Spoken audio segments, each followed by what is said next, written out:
Welcome to the Love is Our Nature podcast. So excited to be here. This is a very special time.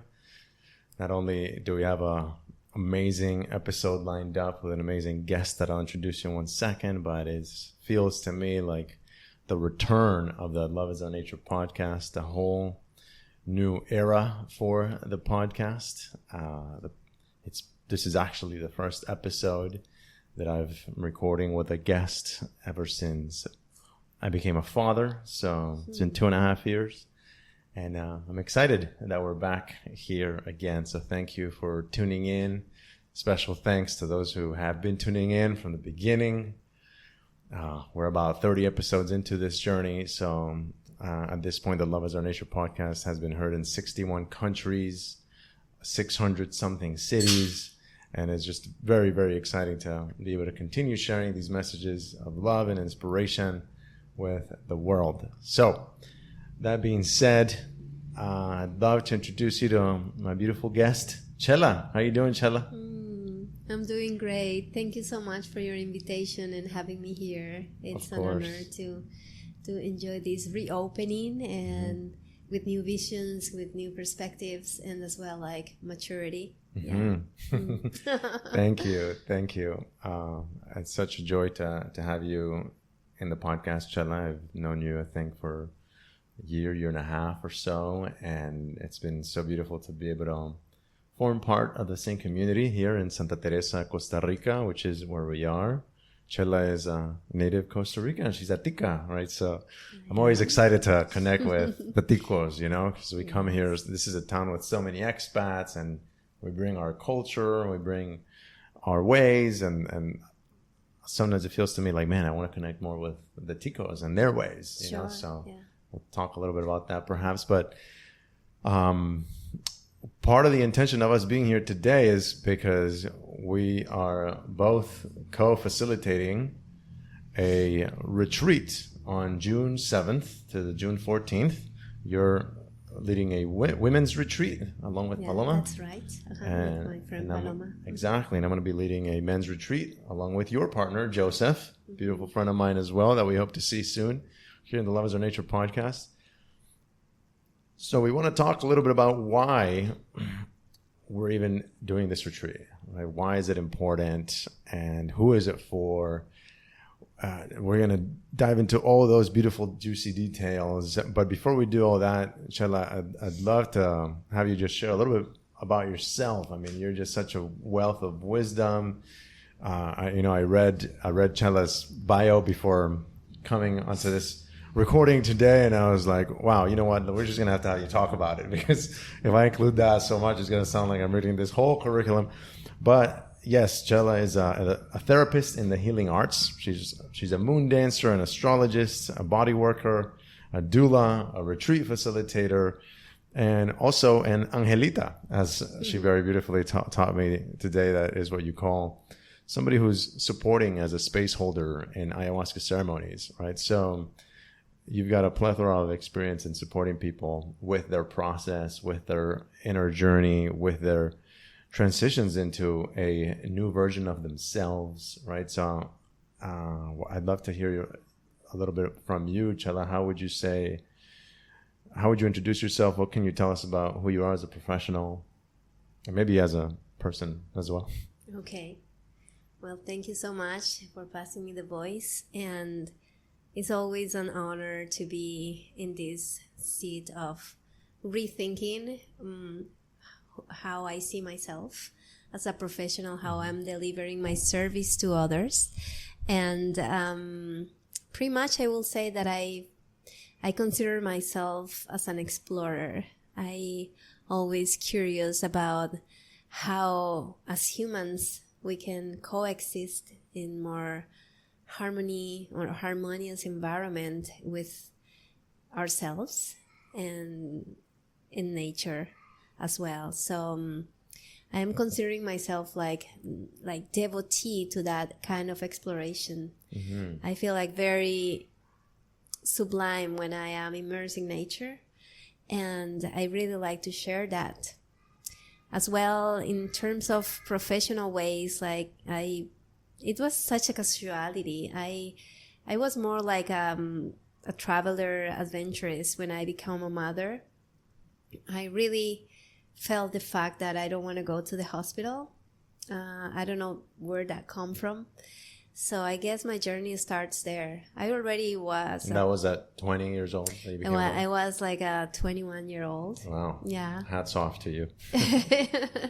So yeah, the fact that questioning myself, like, okay, I'm going to bring a human being to this world, and that was such unexpected moment, and I was excited about traveling the world and connecting, you know, in different cultures with other people and cultivating a career. I wanted to be an engineer in that time. Mm-hmm. I completely opposite. I really enjoy being a dancer, practicing theater, but as in my main mind, I wanted to be a mechanical engineer. And part of that, it was pretty much a rebel reaction of proof that I am worthy enough in a man environment. Yeah, but life keeps going, and then I fell in love in that time, and I got pregnant, and so that fact of like just being a rebel in front of the culture that is very patriarchal and misogenic in generally in my culture here. I will say like mainly Latin America, where women are like underestimated in their minds. That was like, I'm 50 already, so that was like quite years ago, like 20 plus, 25 plus. So, well, saying that, I start experiencing what is the feminine essence.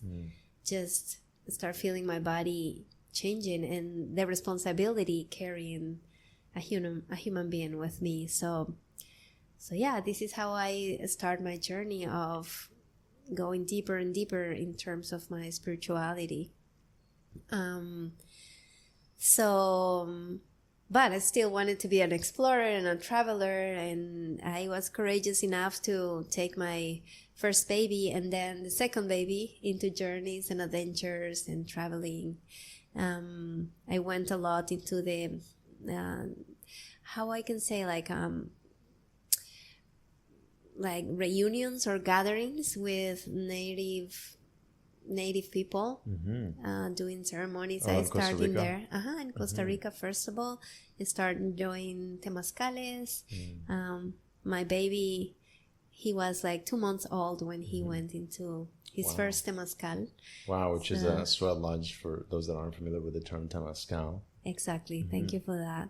So yeah, from that perspective, traveling as well, like exploring circus, I was embodying myself, feeling that I want to fly and I want to be creative. So I got into the world of the circus world. And from there I became aerial dancer, like working a little bit with trapeze and as well with fire dancing. So actually we met with common friend Kaliani in those stages. I was going to ask you about that. Yeah, she was recently in the Love Is Our Nature podcast. Oh wow, yeah, a couple episodes ago. Exactly. 3 years ago, but a couple episodes ago. You just scrolled 2 or 3 episodes. Okay, so yeah, like that brings me into my body. So so that mixture of connection with nature and as well bringing fantasy to families and kids and as well like into family environment just bring me into that journey, traveling with my 2 boys, because 2 years later I had my second boy, and both of them were into home birth. And a part of my yoga practice, and I was already teaching yoga in that time, with no certification. I got my certification later, like 3 years after at my 24. I started exploring how that family environment involved the need of, or I will say more than a need, like the curiosity of women, like coming to me asking me how is like a home birth and how you did it. And in that time I didn't have any certification of being a doula or anything, not knowledge, just my body. So were home births quite popular 25 years ago, or not really? Not really. Yeah, because I know right now it seems like quite common these days, especially around communities like this where everybody wants to do a home birth, especially near the hospital. But you were doing this 30 years ago. Yeah. Wow. Yeah, so what happened is like I started connecting with women, like just trying to face like transitions in life as a mothers, and as well like learning about their bodies in terms of movement, nutritious, nourishment, and as well like giving birth at home. So that's amazing. And that's actually a subject that I've become passionate about ever since our our son was born right there in that room. Yeah. If you have heard the episode with Alana, you have heard a little bit about that. But actually, we will have to do an episode with Alana about our whole birth story. We've been wanting to do that. We haven't done that. But yeah, ever since then, I just been fascinated by the whole idea of birth and also I guess I hate to say it, but like the indoctrination that has taken place around birth and how what we as a society commonly believe is the right way to give birth and all these things, and how scary women are taught to relate to it. I have family members that are like, oh hell no, I'm not having a baby, So yeah, that's a whole, maybe we might have to do a whole episode just on home births. So I'd love to hear a bit about your experience in how would you describe yourself as a professional in terms of what you help people with? What do you do in your everyday life today? Okay, great. So like because of that, on demand, I never planned to be healing artist or body worker or yoga instructor. Everything came by my observation of feeling like the people came to me asking or requesting some guidance or support.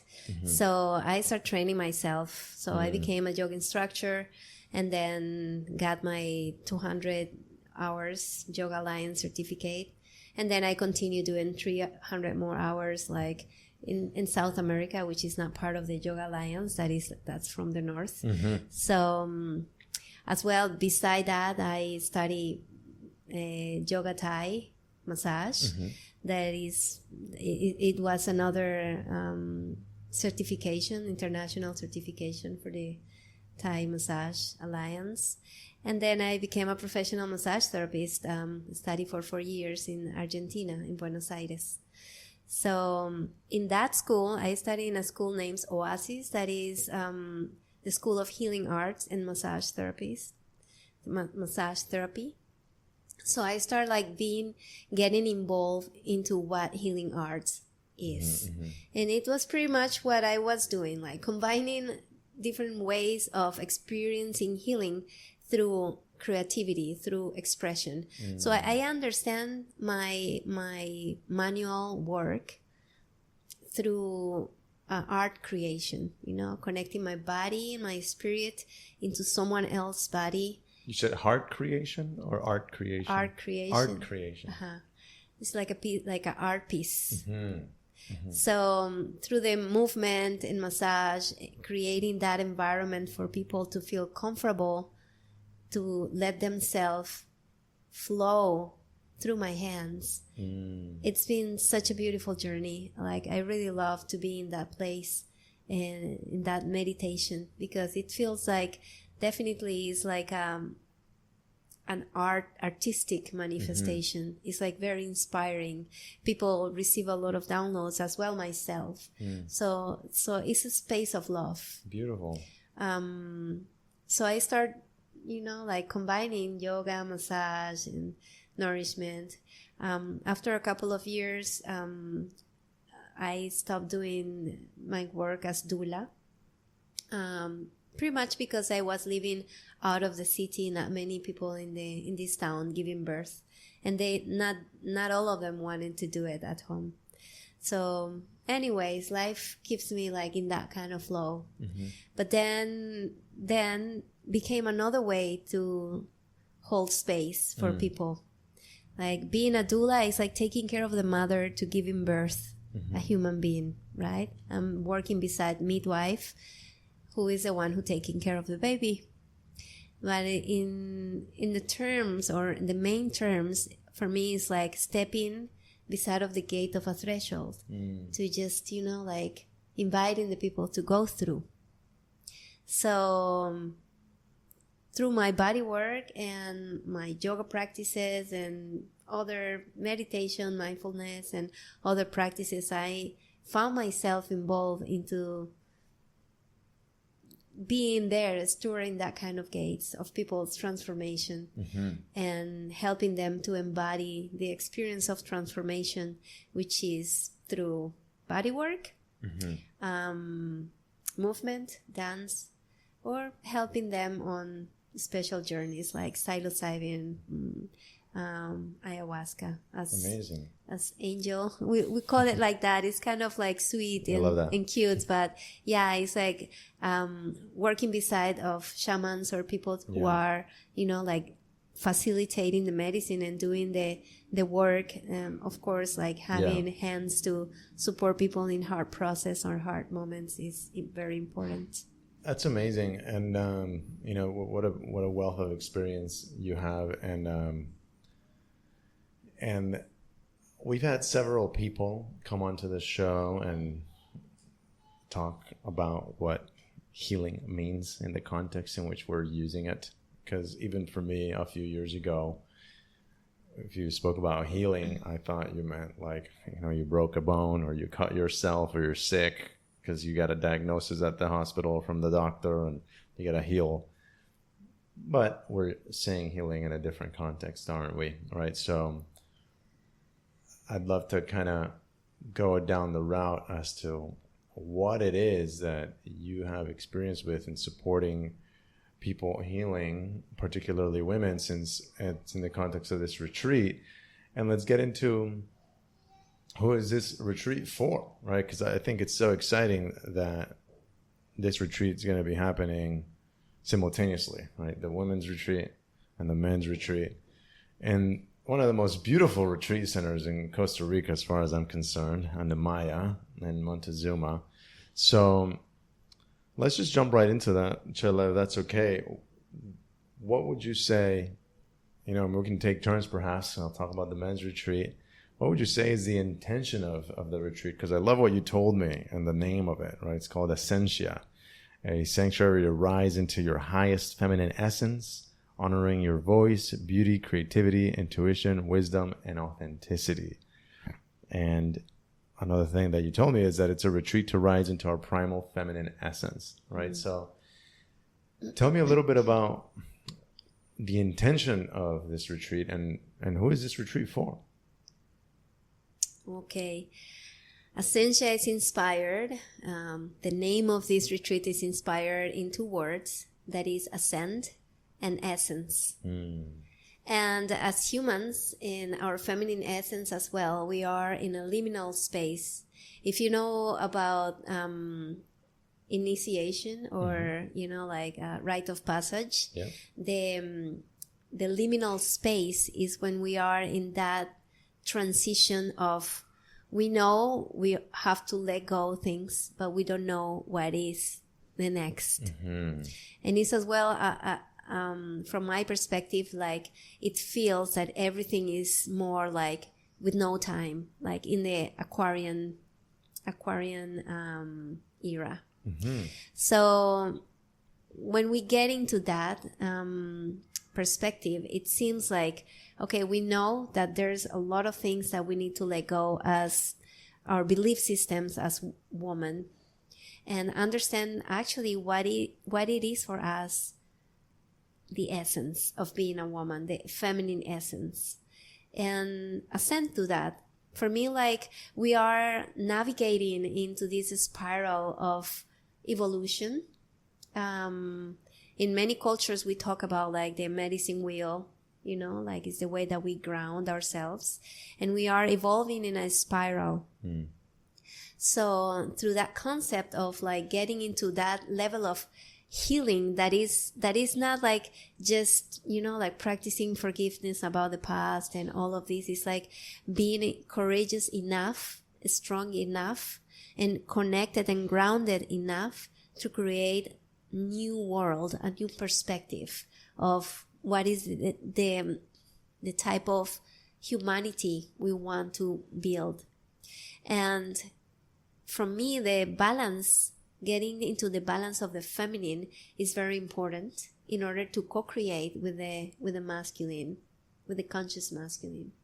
So this retreat is for the women who wants to explore those skills, connecting with nature, understanding that the Mother Nature or Mother Earth is a feminine being, and it give us into this, allowing us to walk on her skin, and it's a feminine energy, it's creativity, life creativity. So connecting with that level of ability to create what we want, to manifest what we want from that perspective of beauty and authenticity. In the first instance, we have to embrace that, embrace that gift that we earn from just the right birth or birthright. Birthright, yes. So yeah, the calling is for souls, women who wants to come with that perspective, connecting with nature, understanding how it is to experiencing the feminine through nature, and as well courageous enough to face whatever it needs to be faced and let go in order to create the liminal space to new visions. That's beautiful. So rich too. I love the concept of the liminal space, and I have heard about that as well in my own studying of rites of passage and initiations, something I'm very interested in the masculine journey as well. And I love a word you included in there, courage, right? That it takes the courage of taking that step, right? And in my work with men, that's there's two things that I've seen are essential to make these sorts of transitions, these transformations, right? And let me just back up for a second as to what I mean by transformation, right? So I think it's a common phenomenon that as human beings, we're living life, right? We're doing life the way we're doing life, and at some point we are going through this familiar cycle, right? And sooner or later, I think for most people, you get to a point where you're like, hey, wait a second, like, isn't there more to life than this? Or is this all there is to it? Or like, am I happy? No, I'm not happy. Like, and first of all, it takes courage to even notice that, right? Because we live in such a world where everybody's just kind of posting their best pictures on social media and their new cars and their happy families. So it takes a level of humility and courage, I think, to say, wait a second, like, I think there's more to life than this. So I have so much respect and admiration for the men that I've gotten to work with, that you know what, and women too, because I did coaching for 6 years in a transformational container as well, and it takes that maturity, that humility to say, you know what, I know there's more, and I don't know how to get to it, right? And then once you take that first step of like exploration, okay, how do I go to more? That's what I have found is required. I mean, it takes courage even from that first step, but then when you're in that space of confronting what has been in the way, right? What I have found is it takes the willingness and the courage to go through that motion. Those are the two main ingredients I've seen is required, for on the side of the men's retreat. What I can say, our retreat is called the Conscious Masculinity Retreat, a sacred journey into purpose and power. We are going to be working with a bit of plant medicine as well during that retreat. On the women's side, is there going to be plant medicine? No, not really. The medicine we're going to bring is the temazcal and the voice. Beautiful.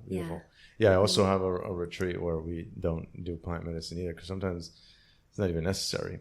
However, plant medicine has been a big part of my journey, and this will be the first retreat where I get to partner up with a plant medicine facilitator and be a support for that ceremony as well. So on the side of the men, what I could say is that I would say that this retreat is for men who find themselves in that space, like I was describing earlier, like, hey, I've done what I know to do. I've been trying my best in life. I've been, the best provider I can be. I've been taking care of my responsibilities as best I can.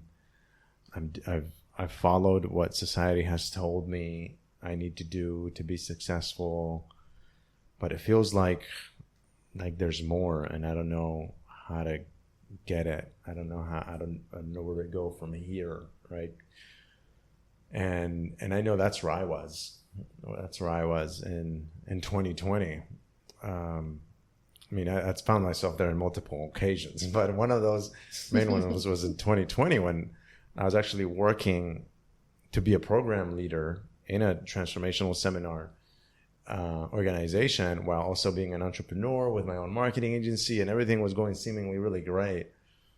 But there were those moments at the end of the day, at the end of the night, where I was just like, what am I doing all this for?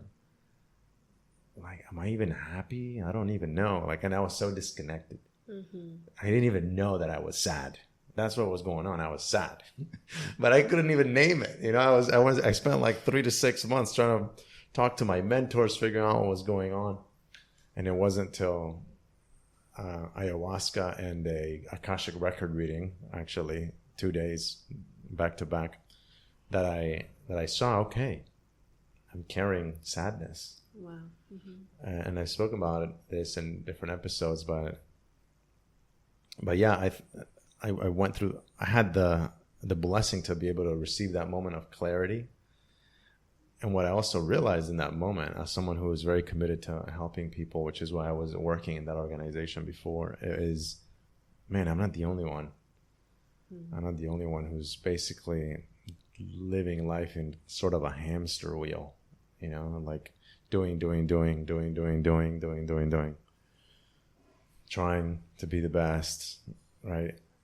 But not really filling up something inside of me, or just being disconnected from what's really inside of me. So that's why I would say this is for, right? So for men that feel like they're lacking a bit of direction in life, who feel that they haven't been able to fully open their hearts in different ways, right? Whether it's to find a vocation, a purpose, a life mission that inspires you, or to a partner, right? To create a beautiful partnership of love and romance and devotion, and just be able to enjoy all the juicy benefits that come from that beautiful journey of sacred union, divine union, right? So yeah, that's what I think that's what I would say it's for, and I'm excited that this is the first retreat that I'm going to be working with, that we're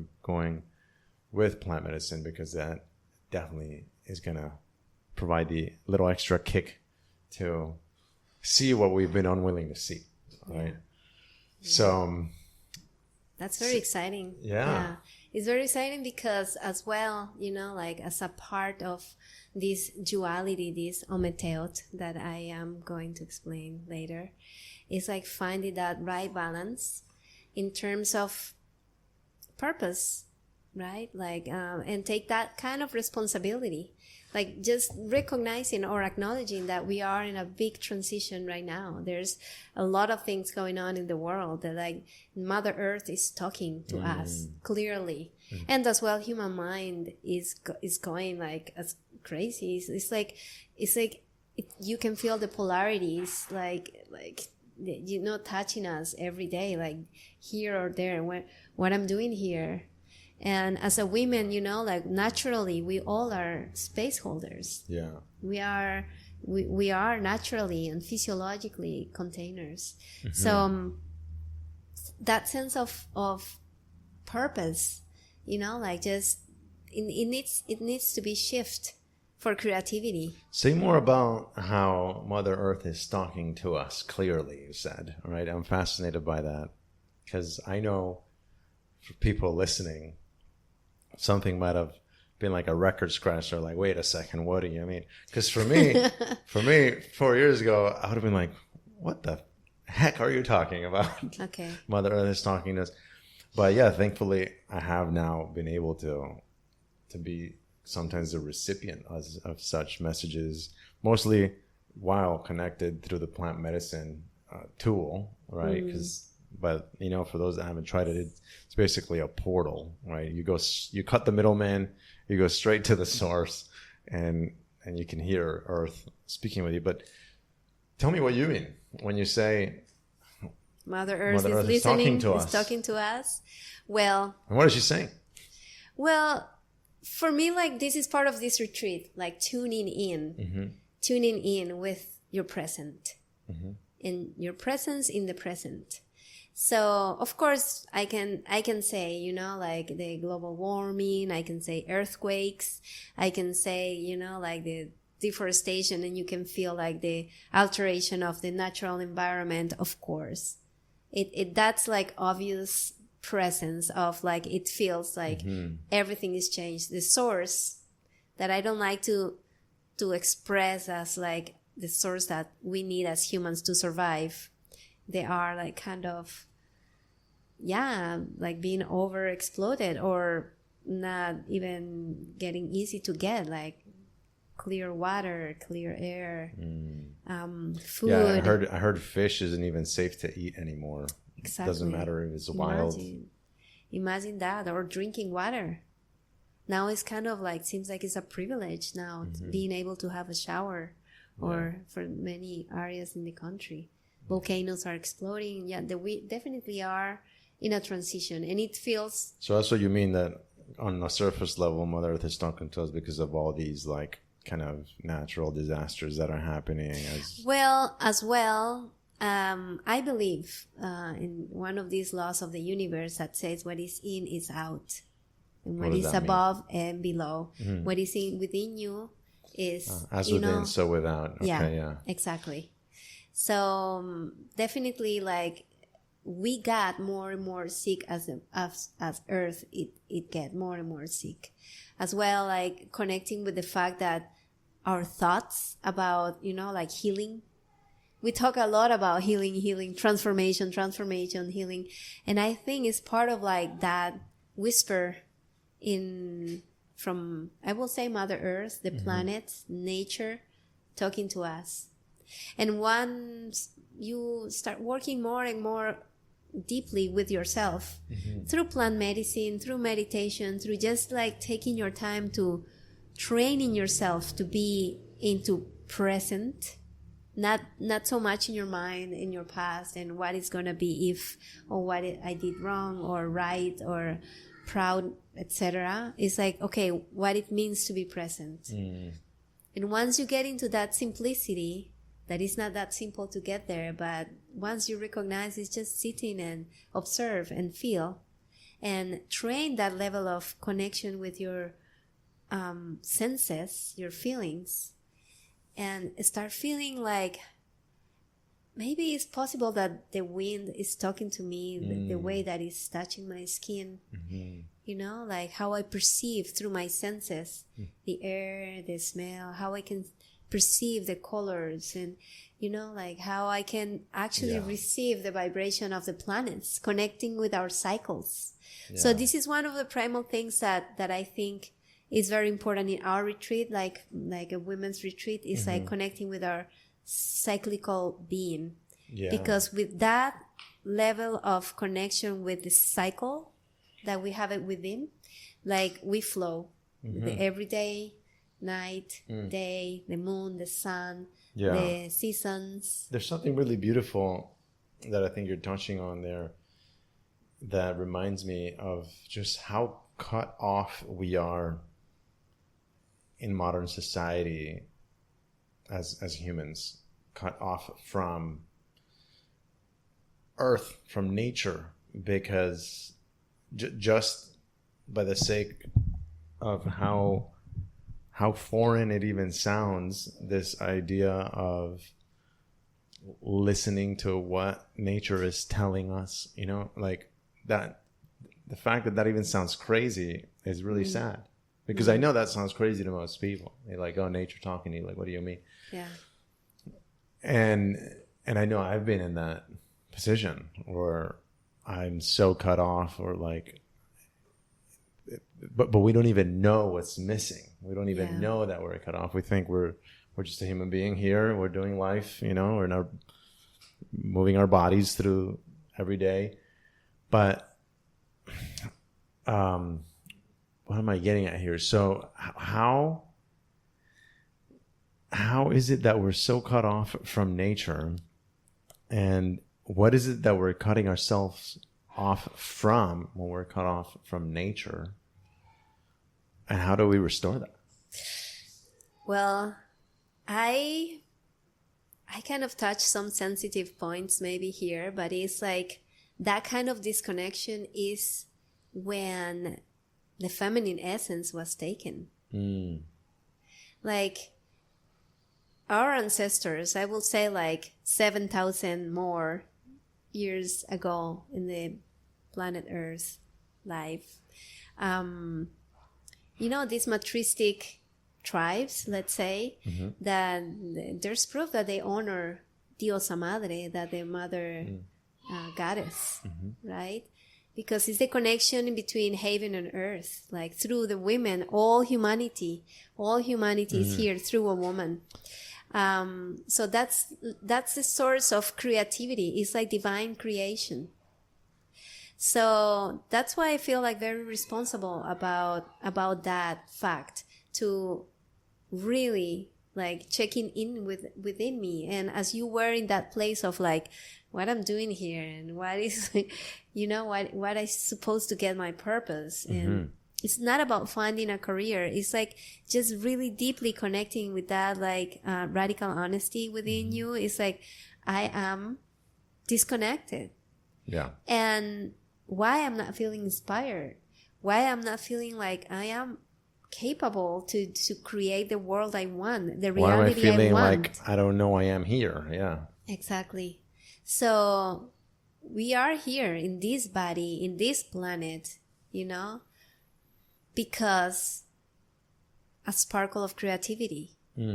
So I think that level of disconnection came from like broken apart this goddess and just feeling okay, like there's many pieces, like spread all over, so it's time to put them together. with golden lines, repair it with care and loving, and say, hey, this is our essence. And as well, I will say that as women and men, like just restore that cyclic, or that I will say like pattern, like just continue with the cycles of life.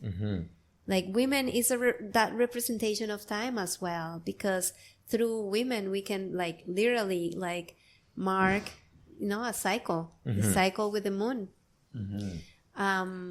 And that is the fertility, and that is the creativity. Yeah, that's something that also was a bit mind-blowing to me when I started realizing, like, wait a second, that the women are, it might sound obvious, but like you're the channel of life, the feminine bring something from the astral realm into the material world, into the earth realm, and so it makes sense to me actually to look at God or the divine as a feminine, through a feminine lens, Yes. but somewhere in what we're talking about here, there's something that I'm very passionate about, and maybe I stated it earlier, but yeah, that sort of disconnection from nature, I think as men is, and now that I've been working a lot with men, running men's circles for 3 years now, and doing one-on-one containers, retreats, and workshops, it's so widespread, where as men we're just lost. We don't know why we're here, and I can't tell you how many men I've met, especially the ones that get to that point where they have to now be a provider for a child, for the partner, and they just don't know what they're here for, and I say they, but I mean I've been there as well, like we just don't know what we're here for, and it's so sad that we're disconnected from nature, which would actually just solve that riddle for us, and we don't even know that we have all this guidance available to us if we just learn to listen, and thankfully through what I call a divinely guided journey, when I first arrived here to your beautiful country and the beginning of 2021, I just wound up spending 2 months in Potrero, little town, half an hour north of Tamarindo. This was still like just recently around the lockdown times, so like nobody was really going out much. I would go to restaurants to try to meet people, and I was the only person there most of the time. So I just wound up going to the beach every day and watching the sunset, making a little bonfire at the beach in a safe place, and going for a swim, and then just hanging out with the stars and the ocean and the fire and the sand, the earth, the plants. I didn't even know what was going on, but over the weeks and months, I was like, wait a second, something is happening here. And there was one night that I was just, as usual, being with the fire, and I had the experience, I thought I was going crazy for a moment, that the fire was talking to me, Little did I know that I came to learn years later that indigenous cultures, like, they very intentionally create fire ceremonies to speak to grandfather fire, abuelito fuego, right? So there's so much guidance available to us through the natural world. I'd love to hear your thoughts on how or why the natural world or nature somehow channels some sort of divine guidance to us. Well, I like to call the elements like the elemental healers, just because through that we can actually perceive another dimension of healing, I will say. But can you remember the question again? Yeah. So how is it that nature provides guidance to humans? Is like the memory. I will say, like, if we connect with the nature and we just revisit, like tradition, ancestral connection, the memory that exists in the elements. Like yesterday we were in a party, in a celebration in my community, and visionary artist visited us, and he showed us one of his paints, and it was super beautiful to see how he represents like the soil with a bunch of like I will say hundreds of faces. So the structure of the soil and the air have like a lot of faces. Wherever you going into the paint, it was like little faces. And I was like, sure, like we came into this world, all of us, including the mineral world, the fungi, like all of us become the soil, come back to the mother, I will say. So that level of memory that is like continuously, like that cycle of life and death, right? And I think that's the way sometimes we choose to work with the plant medicine, because just connecting with that vibration of that different consciousness that we can really deeply connect with that essence of nature. That, I mean, we can get there through meditation and presence, but definitely, like if you start like remembering and connecting with this ancestral wisdom that, like people who carry, how you call it, like native, indigenous, we call it? Yeah, native. The people from the earth, that they're really deeply connected, indigenous, with that.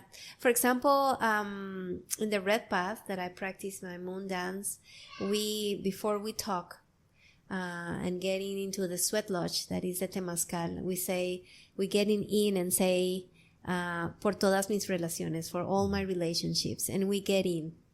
Like we are being offering our journey for all our relationships. But then we get into the womb of Mother Earth. We actually have that shape, right? You just bring the hot rocks inside, which we call it abuelitas. And the abuelitas are like, they're carrying the main primal wisdom, because they are the elders. If you think about it, like the rocks that are being heated by the fire, but they are like collected. The mineral world carry that kind of, like, we can call it, chemically, like silice. For example, we are all made of that. So just getting into that understanding and that level of memory, I think we need to start through that, like start understanding our nature, what we're made of. I guess we're going into a subject, but I guess it's not like mainstream thinking, right? Yeah. So because as I'm hearing you, to me, it's like, I mean, I've had some of these thoughts as well, like these rocks or the soil, like they've been around so much longer than we have, as a consciousness in this lifetime, right? Like I'm 37. I've been around here as Caesar for 37 years. Whereas, a big rock somewhere has been around for thousands and thousands of years. But the crazy thing is that we can actually like connect with that wisdom. I'm never going to forget I think it was actually my very first ayahuasca ceremony, that at one point I went outside and I'm like on all fours, on my knees and hands, and I crawled to where there's just soil, because it was mostly grass, and I crawled to where there's just soil, and I put my hands in the soil, and boom, it's like I could perceive like the vast earth, and like, just like, whoa, it's like a communication was starting to take place. And I didn't even have it in me on how to perceive it, but like what I definitely remember experiencing was like, okay, there's communication happening here. I didn't have the tool yet as to what to do with that or how to interpret it, but I remember that, and we can get into like, oh well, was that because I was tripping on ayahuasca or what? But I don't know. I do subscribe to the idea that like our perception is so limited in the waking life. And actually, Vishen Lakhani, the founder of Mind Valley, he talks about like how the benefit of altered states of consciousness, right? So when we're in an altered state of consciousness, we can perceive more than what our limited, normal, alert state of consciousness can perceive. So sometimes but that's the beautiful thing, when you're practiced in it, like you've been describing, you do get to start to perceive these things without the having to be in an altered state of consciousness. I know I've met people now. I remember one of Alana's friends who she can go anywhere, stand somewhere barefoot, and like tell you what the land is, or touch a tree and like share a message from that tree, and that's all. That is just wild and crazy to me. Yeah, But it's a level of perception. Yeah. Like we are training that. Like as much as we like start like just perceiving that presences. This is right? my question for you, Chela. Why is that beneficial for anyone, being able to do that? To perceive those messages, connect in that way with nature. I will say like connection and purpose. Yeah. Because in that way we can return to our sovereignty as humans and continue coexisting and evolving from that perspective or consciousness presence. If we understand, like the planet Earth as another being, life being that might exist, like it lives in another dimension that we don't understand because it doesn't have any like hands or feet or eyes. It has everywhere, and another way of move and another way to expand and contract and express. Yeah. I mean, the Earth is talking to you, but maybe not in Spanish or English or like maybe through a butterfly, maybe through a bird. Yes. Maybe through a gust of wind. Yeah. Who knows? But it's the level of perception, but as well, like just honor and acknowledge that majestic presence. Yeah.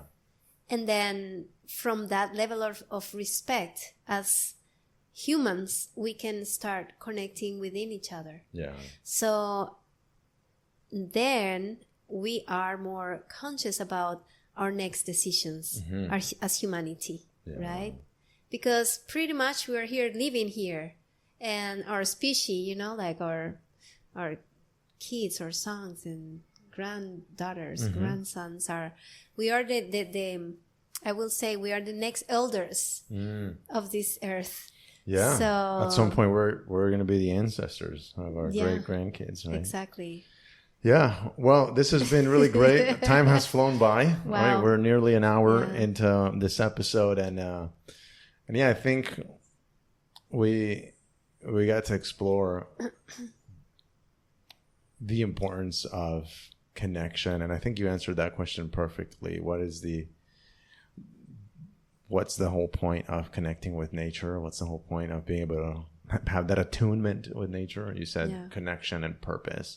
And that's what I have found is often lacking with men, that has us lost, and when we are able to reconnect to that sense of connection within us, the sense of connection with us and the planet, and we're able to see ourselves in a bigger picture as part of something bigger than ourselves, we're then able to find our sense of purpose. Like, what is my life for, right? Yeah. And I get passionate about that because I think that's so important. That's like the North Star. Yes. I don't know if it's exactly the same for women, but I know for us men, like, our purpose is everything, right? And what's his name? David Data wrote beautifully in The Way of the Spirit Man about the importance of your purpose, right? Yes. So, is there anything else you'd like to say, Chela, before we part? Yes, thank you. I'd like to say that it's important, the purpose for women too. And that's why we are creating this together. Like we are looking for, and I'm very excited about gathering our 2 retreats in some point. Yes. And gather in duality. When we say ometeot, we call the divine duality. That is the wholeness. The wholeness is like that togetherness, like in balance. In Costa Rican tradition, we have like from Bribris and Kabekar, Sibu and Sura, which is the one. Shakti and Shiva, which is the one, right? That wholeness brings us together. So I'm very excited that's to really just exciting. Yeah, I mean we could do a whole other episode on that too, right? On the Shiva Shakti and the journey of the men and the women, and all there is to heal in relationship to one another, men and the women. So perhaps we'll get to explore that more in the future. But for now, thank you so much for tuning in to the Love is Our Nature podcast. We're so excited to get to work together for this retreat on June 7th to the 14th. I think what we spoke about, that connection and purpose that you get to have when you attune yourself into nature more. I think that's something that will definitely be available at the retreat. So if that's something that speaks to you, if that's something that calls to you, click the link in the show notes about the retreat so you can learn more about it, or you can go to anamaya.com and check out the retreat calendar there. We're going to be running this on June 7th. From And 14th. perhaps to the 14th is a whole week, and it's just epic, by the way, at Anamaya. All the food Super done for beautiful. you, and just view of the ocean, 270 degrees almost. So yeah, that's a whole other thing, right? So beautiful relaxation and break from everything. But yeah, I think there's something much bigger and deeper available. So I'm very grateful to you, Chela, for the opportunity to explore this. Thank you so much. To bring that sparkle to everybody, and I hope all of you getting into a beautiful sparkle and cold singing in your heart to be with us. So it will be awesome to have you all, and I'm excited to work with you and with Joseph. Yeah, and Paloma is my other co-facilitator. That she's an amazing singer, and she's gonna bring the voice for all the women and for all of us. Yeah, there's gonna be a lot of exciting things happening in both retreats, more than what we can include in this podcast episode. So feel free to check it out. Thank you so much for tuning in. Sending you so much love from Santa Teresa, Costa Rica, and see you in the next Love is Our Nature podcast episode. Bye-bye. Ciao.